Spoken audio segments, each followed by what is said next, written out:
Oh my god, I'm sick and I already forgot the name of the book tab. This tag. This video is going great so far.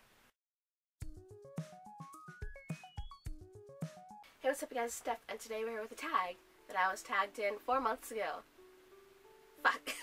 I'm so sorry this took so long. Oh my god, it's so overdue, and I'm sick right now, so I'm sorry if I sound like a prepubescent teenage boy, because my voice has been cracking all freaking day. You know how embarrassing it is to talk to customers, have to be like, hi, do you want to sign up for our rewards program, with your voice like pitching like you're going through puberty all over again? It's fun. 10 of 10, don't recommend. This is an original book tag called the Lifetime Tag, created by Flynn, whose channel I will link as above, so below, if you want to check that out. And then, yeah, let's just jump into it before I ramble, because I'm sick and dying inside. Yeah. Number 1 is Babysteps, the first book you remember being read to. And this one is definitely going to be Winds in the Willows by, I don't know who, but it's one with the frogs and stuff. I remember when I would go over to my dad's house, because he had visitation rights, when I was a kid, he would like sit next to my bed and he would read me like a chapter each night I was over there, and I always looked forward to it because it had like a really pretty copy from like Costco or something. You know how Costco gets those really nice copies of books? It was one of those, and it was just like really nice. I always looked forward to it because the pictures were so big, so it was like this big, and I just loved that book, and I loved getting to hear about it. I don't remember much of the story, but I remember vividly like sitting in my little bed with underneath my Dora the Explorer blankets while he was reading me the book. Toddlerhood, which is number 2, the first book you remember reading on your own. And I'm going to say it's probably a Goosebumps book. I remember the very first Goosebumps book was actually number 1 in the series. The first one I read was Down in the Basement. And then I just think it's really funny because I read them number 1 and 2 in order, and the rest was kind of out of order. But when I first started reading Goosebumps, I read Down in the Basement and then Welcome to Dead House. Is that number 2? I believe so. Like the first 2 I read like back to back and then just got extremely out of order. But Goosebumps, R.L. Stine is the king of my childhood, so yeah, Goosebumps were definitely one of the first books I started reading at a young age, one of the first ones I started reading by myself. Why they weren't considered AR books at like my school's library, I don't know. I could have gotten so many points. Number 3 is That was 2. Number 3 is Nursery School, your favorite picture book. And I don't remember what it was called, but I know that in first grade, there was this book that my teacher had. It was like this, there was a pink witch and a green witch. And one day, in one of the books, they switched personalities. And that one was my absolute favorite book whenever it was my turn to go pick a book. Like, the teacher just knew I was going for it. She knew, because that was my favorite book. I just loved it. Like, the whole switching persona things. I guess that's been one of my favorite tropes for like the longest time ever. Like, it was just so fun. And yeah, I don't remember what that book was called, what the characters were called, but I can like picture the witch in my mind. Like, one always wore pink, the other one was green, the green one was all crabby all the time, and the pink one was good. Then they switched personalities, and it was like, what's happening? I love this book. It was really cool. I wish I knew what it was called. Number 4 is your first school book, and honestly, it's probably one of those really low-level books about either Egypt or mummies or Egyptology, because that passion of mine started at a very young age. Like, you can't see it right behind you. There's actually an Egyptian style photo of one of the masks that they put on the dead kings and pharaohs. Yeah, that passion hasn't died. Number 5 is Middle School, a book you loved as a teen but eventually grew out of or would look back on and cringe. For this one, I don't know. I'd say it would probably be those books that would have like a bunch of short, scary stories based on real events, like the scholastic ones for like really low grade kids. I would say probably those. I grew out of those. I used to be obsessed with those. I used to get them all the time, and then just one day I hit a point where it's like, these aren't good. And it sucks because they're so fun. But now I just go to different horror anthologies for higher grades. So I just kind of moved up, but those ones still hold a special place in my heart.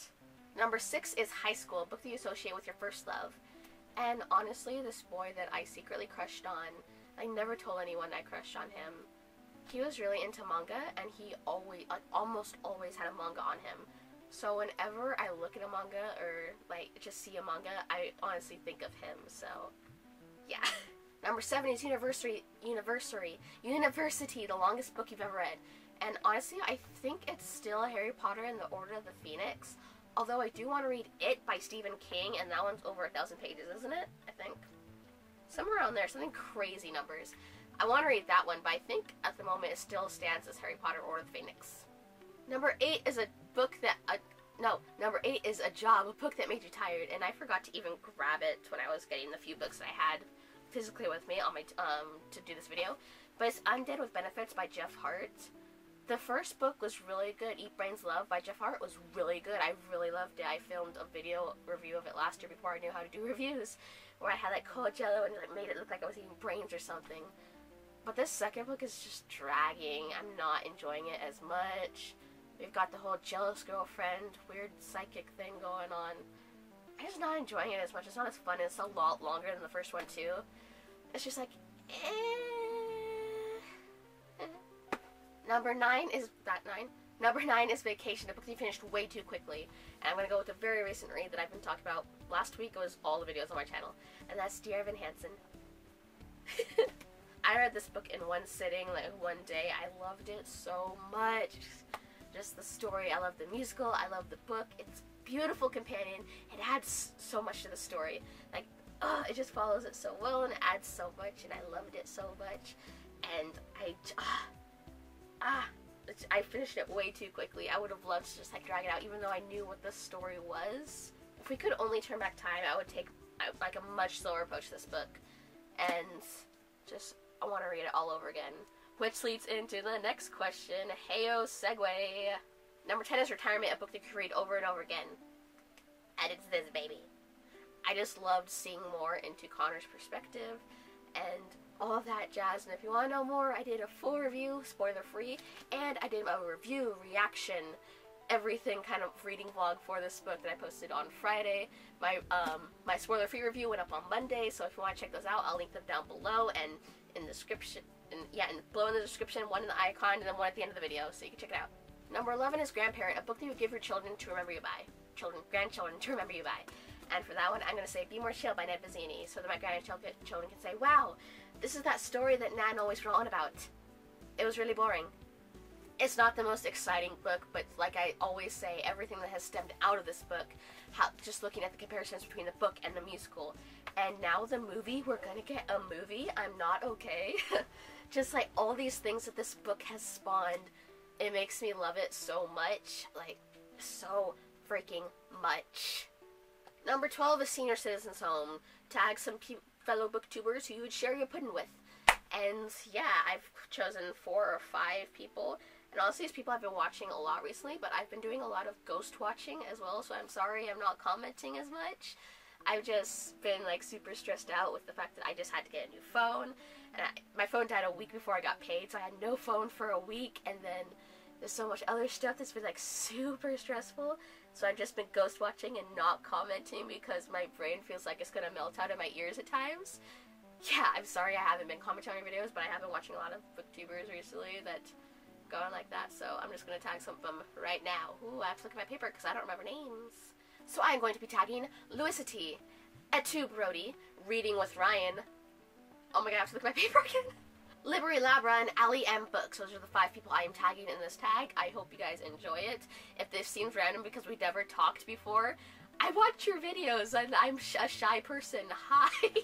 Yeah, I hope you guys have fun with this tag if you end up doing this tag. If I didn't tag you and you do want to do this tag, feel free to, and let me know wherever you can contact me, either Twitter, here on BookTube, whatever, if you do it, and I'll watch your video. And I swear I'll comment this time. I'm going to try and get better at commenting on other people's videos, because sometimes it feels weird when you do that. I don't know, sometimes it's like, ooh, how do I say hi to this person without seeming weird? When it's on my own channel, I can be as weird as I want, but when I go to other channels, it's like, oh, I have to kind of censor myself. That didn't make sense. I'm sick. I'm gonna go now. I hope you guys have a lovely day / night, and I'll see you later.